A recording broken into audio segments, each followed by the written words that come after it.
All right, here we are again, our second day of this, and I want to talk a little bit about Paul today. And I know we know a lot about Paul. I'm going to talk a little bit about something that we might not think about Paul when we think about Paul. And this is partially because of my character. That when each of us read the Bible, we look at and see our own character in the characters that we read about. Paul is the second most probably influential person in the history of mankind after, of course, Christ, long after Christ. And so when we think of it, this is probably not the first thing that comes to your mind, but it does to mine. I think if Paul was here today, he would be a man that really loves Excel spreadsheets. Think about Paul when you read about Paul. Paul's writings are in lists. A lot of his writings are composed in lists. He ends every letter much like an Academy Award speech, say hi to this person, this person, this person, this person. Paul writes about his things that have happened. Here's the list of things that have happened to me. I was here and I was there in this kind of situation, this kind of situation. Here's a list of things not to do. And Paul loves those lists. He seems like he has a lot of those lists. But Paul has a lot of lists of things to do. Paul has lists of things to be. And so on and so forth with Paul's lists. Now, I don't know if you're a person of lists. Now, I do have one exception in my life. When I go on vacation, I am not a man of lists. I like to be able to do whatever. And I've known people and been on vacation with people that have to come with their list. They've got 10 things on their list they're going to do today, and they're going to do them, so no one has fun. But when I'm on vacation, I don't want to go through lists. I just want to have fun. So the Excel stays at home. And just bear with me. We're taking kind of the circuitous route to Grandma's house. But we're going to get there. So speaking of vacation, it was Christmas time. Go back to Christmas, and there was a lot of things that you weren't thinking about. You weren't thinking about, for example, you weren't thinking about a certain CV word. I'm not going to say the CV word for this. We'll call it the sickness. How's that? We weren't thinking about this sickness that was going to affect us. In fact, what we didn't know was that the first cases or known cases of this were reported in a different continent just a few days earlier. And we had no plans to do this again. At least I didn't. Christmas is Christmas, and there's a reason that we do it once a year. It's because we don't want to do it twice a year. Right? Spending all day for a week, with these people. There's a reason that I say this frequently. There's a reason that men have offices. Right? We got to get away.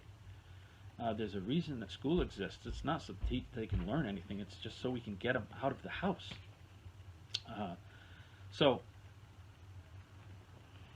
all joking aside, we weren't planning on having vacation. And I know for some of you this is not a vacation, and some of you, you're working harder than ever before.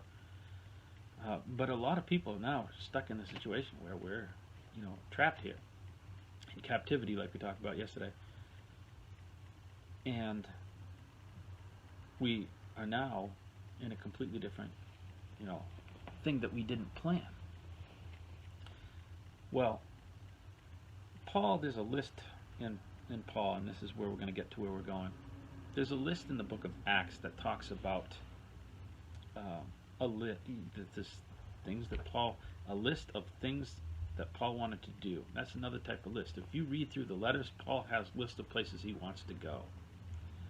Well, I plan to go to Spain after I get out of here, and then I'm going to come to see you. And there's all sorts of lists. I plan to come back to you, and I've got to go do this. And he has this. And in the book of Acts, there's this list. It's in chapter 16. And they had gone through this area of Phrygia and Galatia. And he says, okay.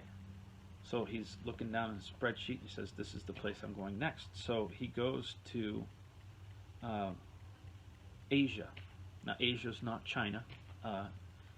Here, it's a part of the Asian continent we know as Turkey, or a part of Turkey. Asia Minor is over on the western part of Turkey. And he says we wanted to go there.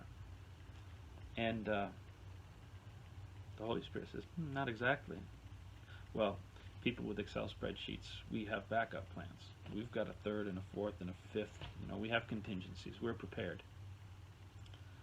So he says they come to this area called Mysia, and in there is a within this area or near it is a town or whatever called Bithynia.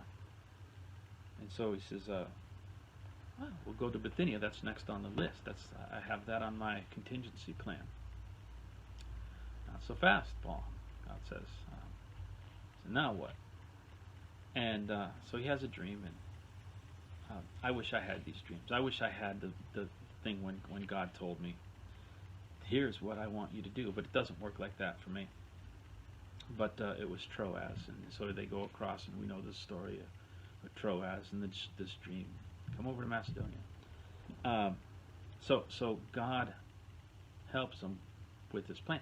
I don't know if Troas was on his list at all. Maybe it was just, 6th or 7th, and God says we're just going to bump that up in priority, or if it was just a new thing. He just had no idea. Well, we're talking today about flexibility, and I wish I had these kind of dreams where God says, I want you to do this. A guy was talking to me a few days ago, and he says, I kind of feel like, Abraham bargaining for Sodom and Gomorrah. If there's 50, our churches, we planned on meeting, we're around 50, with the, after the people who didn't want to meet. We're about 50, so we said, well, we can still meet with 50. Oh God, if there's only 50 righteous who want to assemble, can we do that?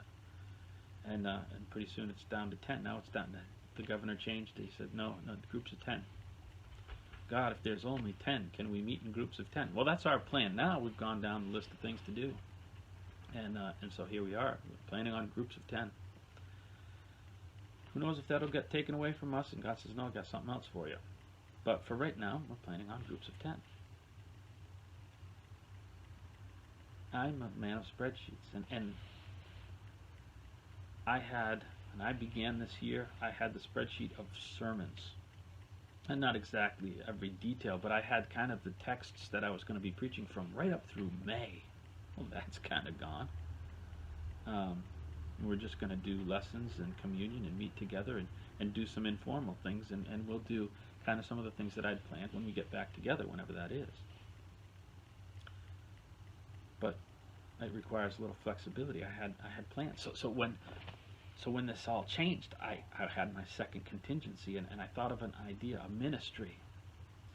And I don't think it's wrong to make plans. Even if God changes them, I don't think it's wrong to make plans. But here's a ministry, here's single moms. A lot of them still have to go to work, but now they have kids. What are they going to do? And I thought this would be something for, even in groups of 50 or less, if we could just address some situation out. Just, preachers trying to come up with an idea to help the church and do something. And, well, next day it's groups of 10. That's kind of out the window.